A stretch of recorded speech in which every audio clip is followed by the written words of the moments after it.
This is The Narcissist in Chief, a 10-part investigation into the psychology of Donald Trump's narcissism and its catastrophic consequences for America and the world. I'm not here to speculate. I'm here to present the evidence, the clinical patterns, the documented behaviors, the psychological architecture that explains why a man who cannot tolerate mockery now commands the world's most powerful military. This is Episode 1, The Mashed Potato Trauma, the genesis of fragility. Let's start with a term you need to understand: malignant solipsism. This isn't your garden variety narcissism. Standard narcissists seek approval from others to validate their existence. They still acknowledge that other people are real, that external reality exists independent of their ego. Malignant solipsism is different.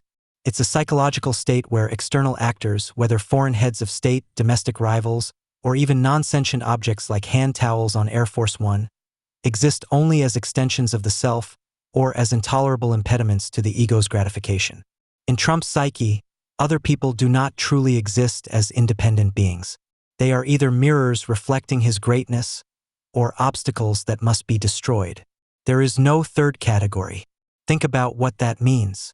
When Trump looks at you, he doesn't see a person with hopes, fears, dreams, and a life independent of his own. He sees a function. You are either useful to him, a source of praise, money, or power, or you are an obstacle to be removed. Your humanity is irrelevant. Your suffering is irrelevant. Only your relationship to his ego matters. This is not hyperbole. This is the clinical framework that explains everything from his 25-year obsession with mailing hand photos to a magazine editor, to his decision to invade Venezuela because Nicolas Maduro mocked him. It explains why he can praise dictators who murder journalists and imprison dissidents, as long as those dictators flatter him. It explains why he can attack lifelong allies who dare to question him. The world exists only insofar as it relates to Donald Trump's ego. And when that ego is threatened, the response is not strategic, it's primal. To understand how Trump became this way, we need to go back to the crucible. The Trump family dinner table, the domain of Fred Trump Sr. Fred Trump was not merely a demanding father. He was a psychological architect who designed his children's minds according to a brutal blueprint. He instilled in his sons a terrifying binary. You are either a killer or a loser. Killers are ruthless, dominant winners who survive. Losers are weak, vulnerable failures who deserve to be destroyed. There is no middle ground.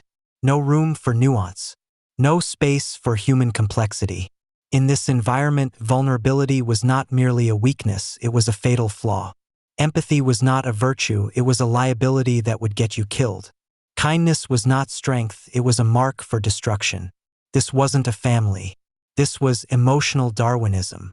Only the most ruthless would inherit the kingdom. And young Donald Trump was watching, learning, calculating his survival. Now we arrive at the origin story, the moment that would shape American foreign policy 70 years later. Donald Trump is approximately 7 years old. The family is gathered at the dinner table. Donald is tormenting his younger brother Robert, already displaying the cruelty that Fred Trump rewards. But Freddie, the older brother, has had enough. In a moment of frustration, he dumps a bowl of mashed potatoes on Donald's head. And then, the family laughs. Not sympathy, not comfort, laughter. The sound of mockery from the very people whose approval he desperately needed. For a child constructing a fragile ego in the shadow of a demanding patriarch, this laughter was devastating. Watch any footage of Trump being mocked, and you'll see it. Arms crossed, pout fixed, eyes averted. This is his somatic signature. The exact defensive posture he adopted at age 7 when his family laughed at him. His body remembers what his conscious mind refuses to acknowledge. 70 years later, when a comedian mocks him on television, his body returns to that same defensive crouch. When a foreign leader laughs at him, his muscles tense in the same pattern. The trauma is encoded in his flesh. In that moment, young Donald Trump learns the most critical lesson of his life. To be the object of laughter is to be annihilated. He must never, ever be the loser his father warned about. The false self must be constructed immediately, and it must be impenetrable. So Trump builds a shell. An outer facade that projects total confidence, unlimited wealth, supreme intelligence, physical perfection, and universal admiration. But beneath that shell, deep insecurity, fear of exposure, the memory of childhood humiliation, fundamental fragility, and the absolute terror of being revealed as the loser. Here's the problem. The shell is brittle because it's a fabrication. It's not built on genuine self-worth or authentic achievement. It's built on the desperate need to avoid being laughed at. And when something is built on nothing but insecurity, it shatters easily. A joke at his expense, a question about his wealth, a critique of his intelligence, a refusal to comply, a fact that contradicts him, laughter in his presence. Any of these can trigger narcissistic rage. Not anger, rage. Primal, uncontrollable, overwhelming rage. Let me be absolutely clear about what narcissistic rage is, because this is the most dangerous aspect of Trump's psychology. Narcissistic rage is not anger. It is primal terror. When the false self is under attack, Trump's psyche perceives an existential threat. If the shell falls, the real self, the loser, the boy with mashed potatoes on his head, is exposed. This cannot be allowed. His psyche will do anything, destroy anything, to prevent that exposure. This is why Trump cannot control his rage response. It's not a choice. It's not strategic calculation. It's a survival mechanism responding to perceived annihilation. His brain literally cannot distinguish between a joke and a mortal threat. Both trigger the same fight-or-flight response. Both demand the same overwhelming counterattack. And here's the national security threat. Donald Trump has access to the nuclear codes. A man whose psyche cannot distinguish between a joke at a dinner and an existential threat to the nation. A man who responds to mockery with overwhelming force. A man who cannot calibrate, cannot de-escalate, cannot laugh at himself. This is not theoretical. We've seen it play out. The Venezuela invasion, the obsession with crowd sizes, the war against John McCain's memory, the purge of anyone who refuses to bend the knee. Every slight is existential. Every response is disproportionate. And there is no calibration mechanism. Remember Fred Trump's binary? Killers versus losers? That binary became Donald's operating system. In Trump's psyche, there is no middle ground. Admitting a mistake equals admitting he's a loser, which equals psychological death. This makes him incapable of course correction, incapable of compromise, incapable of learning from failure. Every challenge becomes existential.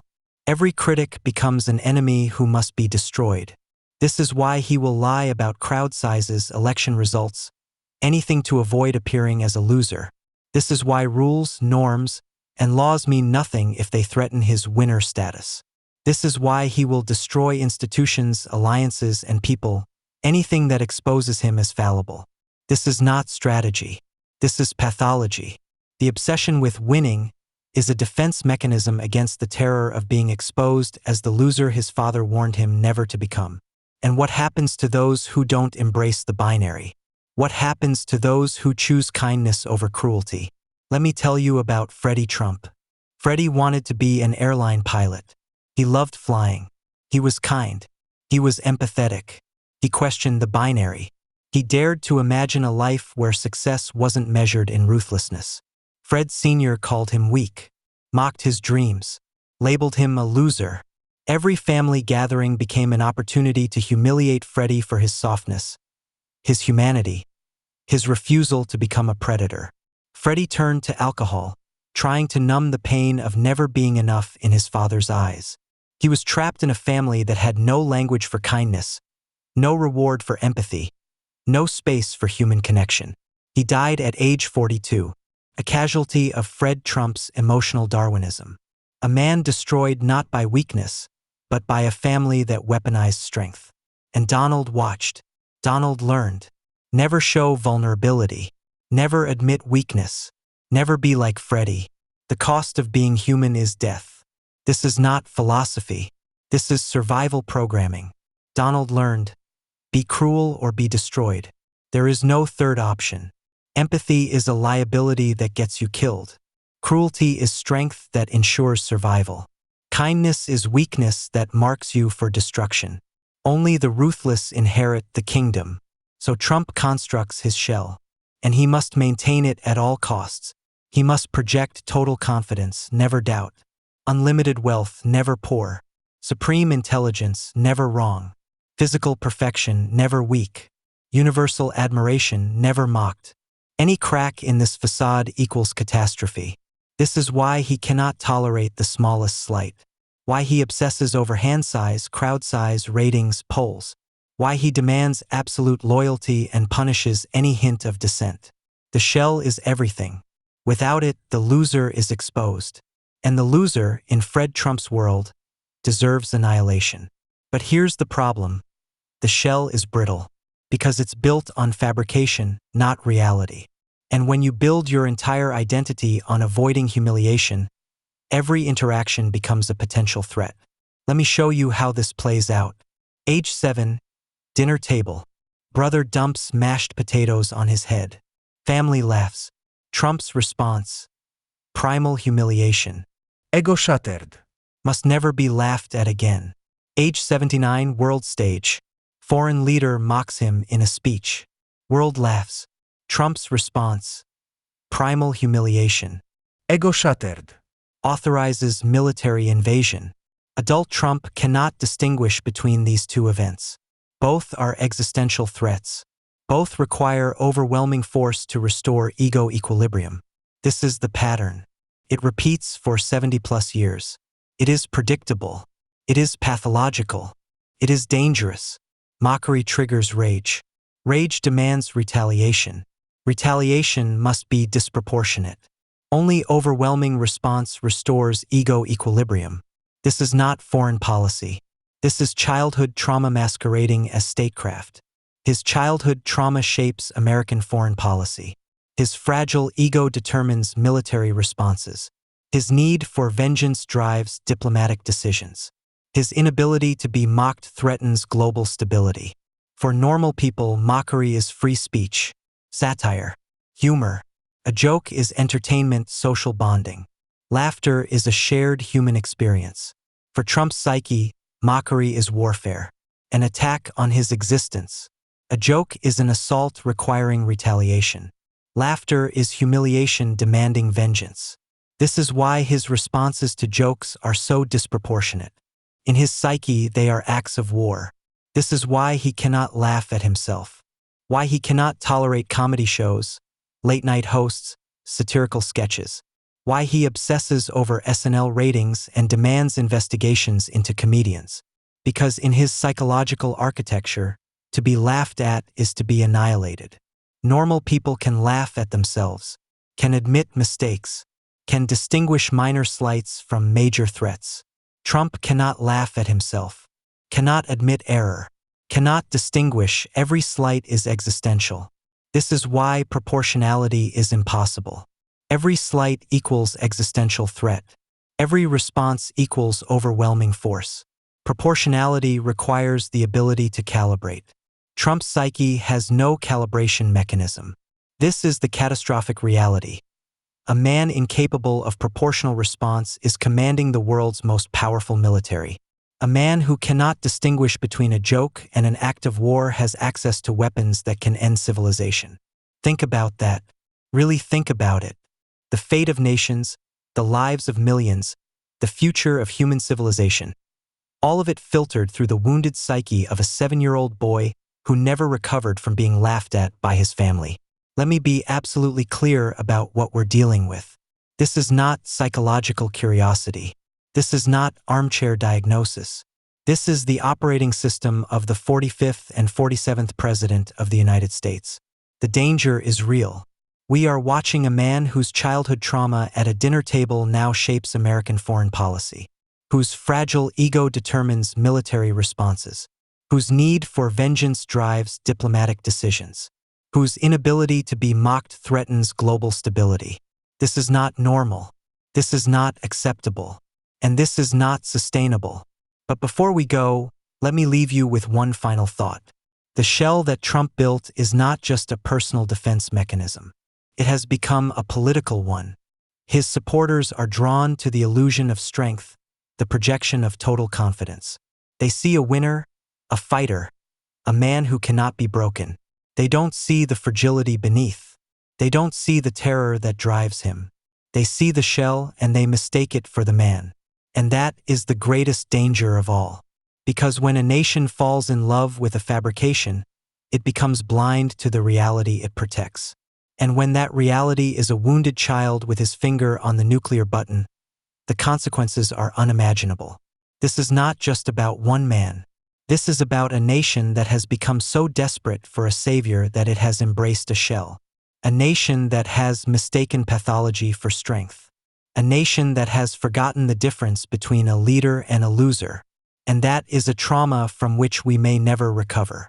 The question you must ask yourself is this: what does it mean when the most powerful nation on earth hands its nuclear arsenal to a man who never healed from a bowl of mashed potatoes? What does it mean when foreign policy is determined not by strategy, but by the wounded ego of a 7-year-old boy? What does it mean when the leader of the free world cannot distinguish between a joke and an act of war? It means we are all living inside Donald Trump's trauma. Every decision he makes, every alliance he breaks, every threat he issues, all of it is filtered through the lens of that dinner table. All of it is shaped by the laughter of his family. All of it is driven by the terror of being exposed as the loser. And until we understand that, we cannot protect ourselves from what comes next. In episode 2, we're going to examine the primal wound. April 30th, 2011. The White House Correspondents' Dinner. The night Barack Obama mocked Donald Trump in front of the world. The room erupted in laughter. Trump sat stone-faced, arms crossed, eyes averted. The same posture from age 7. What happened next changed everything. One night of mockery. 5 years of rage. A nation changed forever. If this investigation matters to you, like this video, share it, and ring the bell so you don't miss episode 2. This investigation was presented by Word Up Media Network. Investigative journalism without compromise. I'm not here to make you comfortable. I'm here to make you understand. This is the narcissist in chief.